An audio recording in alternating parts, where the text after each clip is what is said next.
पाल्ने गर्दैछन् छोराहरू है। हामी दुईजना बुढाबुढी चाहिँ मुजा गरिरहेको छौँ। यसै हामी दुईजना आरामले बसिरहेको छौँ, छोराहरू पाडल गर्दैछन् है।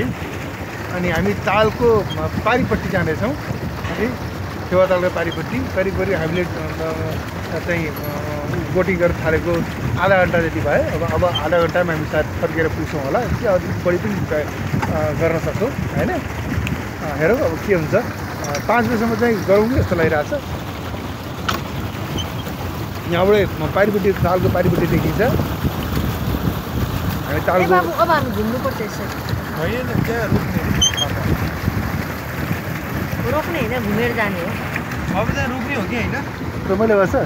रमाइलो छ, एकदम रमाइलो। मजा आयो। अहिले समय त चौथो पटक होला सायद। हो चौथो पटक हो। सुन्नु त्यहाँ रोक्ने हो कि होइन? रोक्ने एकछिन। यहाँ रोकेर